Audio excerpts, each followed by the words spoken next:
मैं हूं एडवोकेट राहुल मिश्रा और आज की वीडियो में आप सभी का स्वागत है। आज की वीडियो में हम लोग डिस्कशन करने की कोशिश करेंगे कि सेटलमेंट के नाम पर विपक्षी यानी कि जिस व्यक्ति ने जिस महिला ने आपके खिलाफ रेप का मुकदमा पंजीकृत कराया है या उसके परिवार वाले कब कब और किन किन स्टेजेस पर आपसे पैसा मांगते हैं, और दूसरा कि पुलिस आपसे किन किन स्टेजेस में और कब कब आपसे पैसा मांगती है। क्या सेटलमेंट की प्रक्रिया में जाने से आपका किसी प्रकार का लाभ हो सकता है या नहीं, पुलिस को पैसा देने से किसी प्रकार का लाभ हो सकता है या नहीं, यही समझने की आज इस वीडियो में हम लोग कोशिश करेंगे।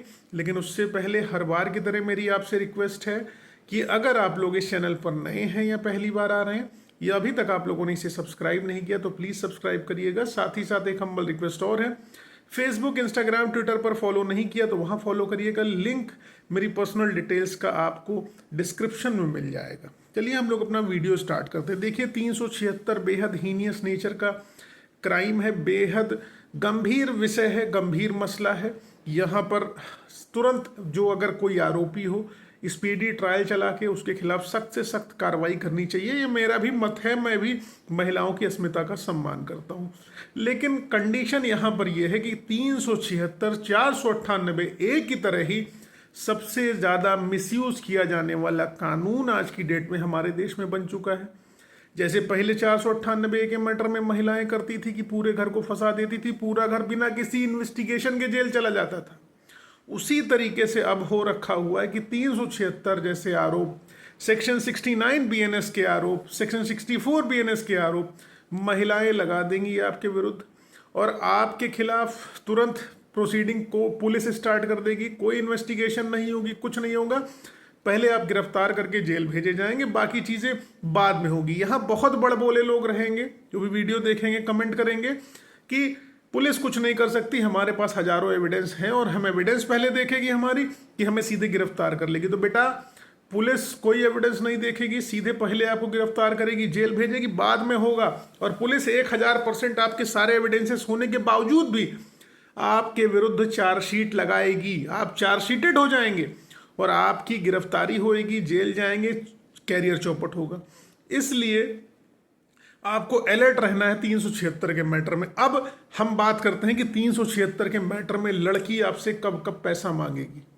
देखिए सबसे पहली चीज़ है कि जहां पर लड़की ने झूठी एफआईआर लिखाई है आपके विरुद्ध, उसने एक मैलिफाइड इंटेंशन के तहत, आप भजन लाल वाला एक जजमेंट है वो भी पढ़ लेना कि मैलिफाइड इंटेंशन के तहत क्या क्या कैसे होता।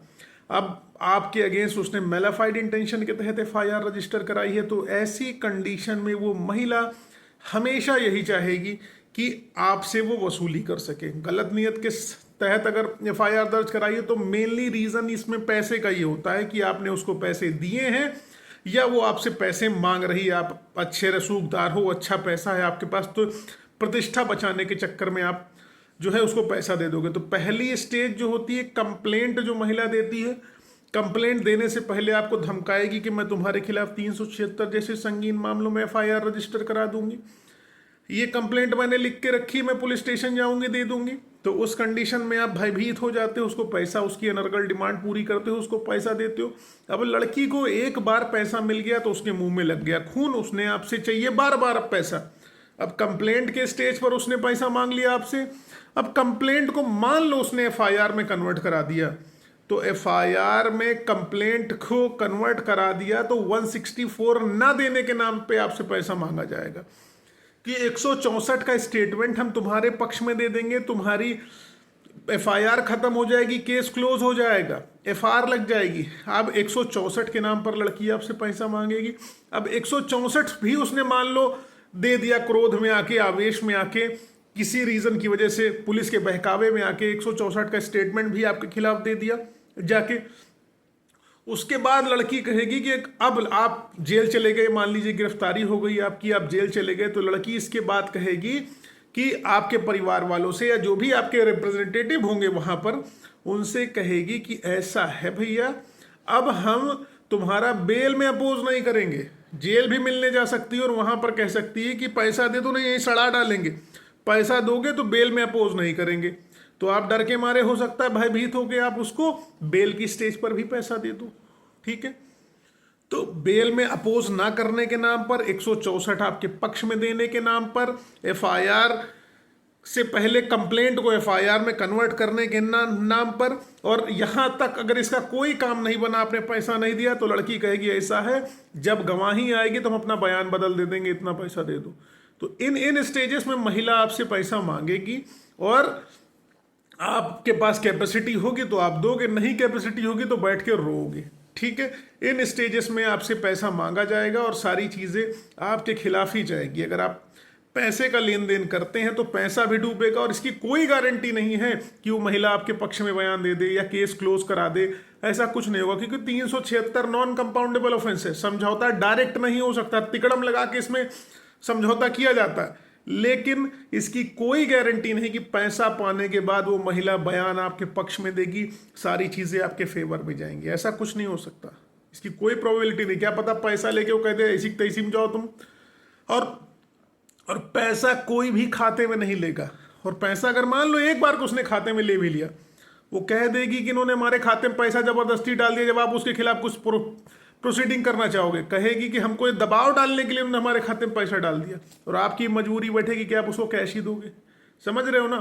तो ये सारी चीजें, ये सारी कंडीशंस आपके विरुद्ध हो सकती हैं। इसलिए महिला के साथ सेटलमेंट करने की बजाय, जो आपके पास एफआईआर के बाद 10 से 15 दिन क्रूशियल टाइम पीरियड है, इस दौरान एफआईआर क्वेश्चनिंग में जाओ, बेल में जाओ, अरेस्टे में जाओ, अपने आप को गिरफ्तार होने से बचाने की चेष्टा करो, क्योंकि यही 10-15 दिन सबसे मूल होंगे।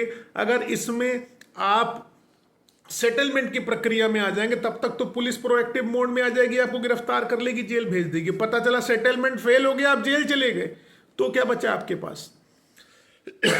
सॉरी। तो इसलिए पहले अपना आप सुरक्षा आप सुनिश्चित करिए, आप अपनी बेल सुनिश्चित करिए, गिरफ्तार होने से बचना सुनिश्चित करिए, उसके बाद सेटलमेंट की प्रक्रिया में जाने की चेष्टा करिएगा। वरना सेटलमेंट आपके लिए बहुत ही बहुत ज्यादा हीनियस हो जाएगा, बहुत ज्यादा खतरनाक हो जाएगा। अब अगली स्टेज आती है पुलिस की। वीडियो 2 पार्ट में था, पहली स्टेज हो गई लड़की की, दूसरी हो गई पुलिस की। अब पुलिस की भी बात आती है, तो पुलिस आपसे कहती है कि हम कंप्लेंट इसकी वापस कर देंगे, इसको डांट के भगा देंगे, एफआईआर नहीं लिखेंगे। लेकिन पुलिस को पैसा दे के आपको लाभ है क्या कि एफआईआर नहीं लिखेंगे? या पुलिस के पास किसी ने स्टेटमेंट दे दिया तो क्या उस स्टेटमेंट की एडमिसिबिलिटी है कोर्ट में? पुलिस अगर आपकी एफआईआर कहती हम नहीं लिखेंगे, लड़की कह जाती है एफआईआर लिखाने के लिए, लड़के वालों से मान लो एक बार को पुलिस ने पैसा ले लिया, कहा हम एफआईआर नहीं लिखेंगे, लड़की को डांट के भगा देंगे, तो क्या लड़की के दरवाजे बंद हो गए? क्या आपके दरवाजे बंद हो गए? बिल्कुल नहीं बंद हुए। लड़की की एफआईआर अगर पुलिस नहीं लिखेगी तो लड़की संबंधित अधिकारियों के पास जाएगी, या हो सकता है वही पुलिस स्टेशन में खड़ी होकर तमाशा करे, जो आजकल ट्रेंड में होता है कि दरोगा मिट्टी के तेल डाल के खुद को फूंक लेंगे और कुछ बचेगा नहीं तुम्हारे पास। फिर दरोगा भयवश एफआईआर उसकी लिखता है कोतवाल, और फिर आपसे कहेगा कि साहब हमारे जो है सीओ साहब नहीं माने, फिर एडिशनल नहीं माना तो एसपी साहब नहीं माने, पैसा सब में बट गया। ये होता है, रियलिटी है ये। Many of you have told me this. तो आपने पुलिस को पैसा नहीं देना है क्योंकि लड़की के दरवाजे नहीं बंद हुए। मान लो उसने एसपी साहब ने एफआईआर आपकी नहीं लिखी, संबंधित बड़े अधिकारियों ने एफआईआर लिखने से मना कर दिया, भगा दिया, तो लड़की कोर्ट चली जाएगी, कोर्ट में मर्सी रोएगी गाएगी, एफआईआर रजिस्टर हो जाएगी। मैं कह रहा हूं ट्रायल कोर्ट, डिस्ट्रिक्ट कोर्ट से उसकी एफआईआर रिजेक्ट हो गई, वो हाई कोर्ट चली जाएगी। होगी तो एफआईआर ना, महिला का मैटर है, एफआईआर होगी। इसलिए पुलिस को पैसा देने से बच जाओ। कंप्लेंट में जो एफआईआर, कंप्लेंट को एफआईआर में ना कन्वर्ट करने का जो आश्वासन पुलिस देती है ना, इस चक्कर में बिल्कुल मत पड़ना। और दूसरी चीज है 164, जो पुलिस कहती है कि हम बदलवा देंगे। पुलिस की औकात नहीं कि 164 का स्टेटमेंट बदलवा दे, क्योंकि 164 मैजिस्ट्रेट के सामने होता है और फ्री विल से दिया जाता है, स्वतंत्र सहमति के साथ दिया जाता है, स्वतंत्रता के साथ दिया जाता है। उसमें परिवर्तन पुलिस की औकात नहीं है कर दे। पुलिस की भी लिमिटेशंस होती हैं। अगर हम वकील हैं तो हमारी भी औकात नहीं कि 164 का स्टेटमेंट हम जाके चेंज करा दें। उसी तरीके से पुलिस तो शून्य है, वो नहीं करा सकती। इसलिए पुलिस को पैसा देने की चेष्टा मत करना, सेटलमेंट और नेगोशिएशन की स्टेज बिल्कुल मत लाना, पहले अपनी प्रोटेक्शन करना। उसके बाद अगली चीज आती है, पुलिस एक चीज और कहती है कि बेल में जब इंस्ट्रक्शन मांगे जाएंगे हमसे तो हम सही लिख के दे देंगे। पुलिस आखिरकार सही लिख के क्यों देगी आपको? आपके पक्ष की चीजें क्यों पुलिस लिख के देगी? पुलिस ने आपको अभियुक्त बनाया है, गिरफ्तार किया है, जेल भेजा है, तो आपके पक्ष में चीजें कैसे लिख के दे देगी? तो इसलिए पुलिस को इस मैटर में भी विफल करो, उसको पैसा देने की आवश्यकता नहीं। चार्जशीट तो उसने लगानी ही लगानी है, धारा नहीं बढ़ाएगा, घटाएगा भी नहीं आपके लिए, एक चीज जान लीजिए। और matter of the fact prove होना चाहिए कोर्ट के अंदर। कोर्ट ही तो आपको कन्विक्शन करेगी, आउट ऑफ कन्विक्शन लेके आएगी, एक्विटल करेगी, पुलिस नहीं करती है। इसलिए सेटलमेंट की प्रक्रिया में अपने आप को उलझाने की आवश्यकता नहीं है, रेप के मैटर में स्पेशली। क्योंकि मर्डर के मैटर में तो एक बार को चलो आपकी सामाजिक प्रतिष्ठा धूमिल नहीं हुई, ऑनर किलिंग कर दी, कुछ कर दिया, मैं समर्थन नहीं कर रहा हूं किसी चीज का, लेकिन रेप के मैटर में जेल में भी कैदी भी पीटते हैं कि तुम क्या करके आए, रेप करके और जम के मारेंगे। इसलिए जब भी रेप की एफआईआर आपके विरुद्ध रजिस्टर हो, सेटलमेंट करने की चेष्टा कतई नहीं करना। पहले अपनी गिरफ्तारी से बचना, अपनी गिरफ्तारी होने से खुद को बचाना, ताकि आप सुरक्षा के साथ बाहर रह सको और सेटलमेंट फिर आगे फर्दर जैसा बनता है कर सको।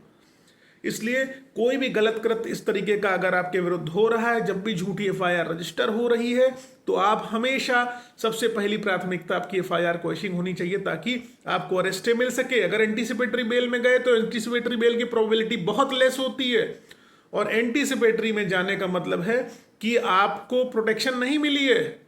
आपको प्रोटेक्शन जब तक कोर्ट फाइनल ऑर्डर नहीं देगी तब तक प्रोटेक्शन नहीं है। अगर मान लीजिए आप स्टे में आए तो एक डेट में डिसीजन हो सकता है हाई कोर्ट में, लेकिन एंटीसिपेटरी बेल आपने पहले नीचे फाइल करनी पड़ेगी, फिर ऊपर फाइल करनी पड़ेगी, नीचे खारिज करा के ऊपर आना पड़ेगा, क्योंकि नीचे तो होनी नहीं है।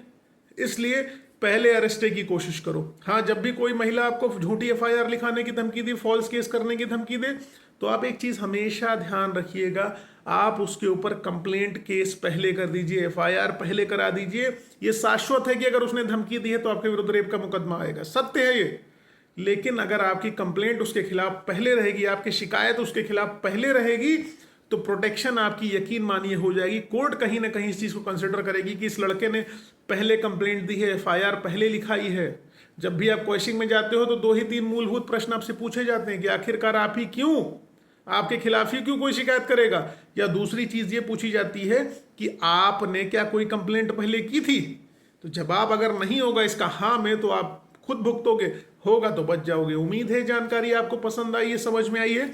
ऐसा कुछ है तो वीडियो को लाइक शेयर सब्सक्राइब करना मत भूलना। फेसबुक, इंस्टाग्राम, ट्विटर पर नहीं जुड़े हो तो जुड़ो, लिंक आपको सारी डिटेल्स का मेरे डिस्क्रिप्शन में मिल जाने वाला है। जय हिंद, जय भारत, भारत माता की जय।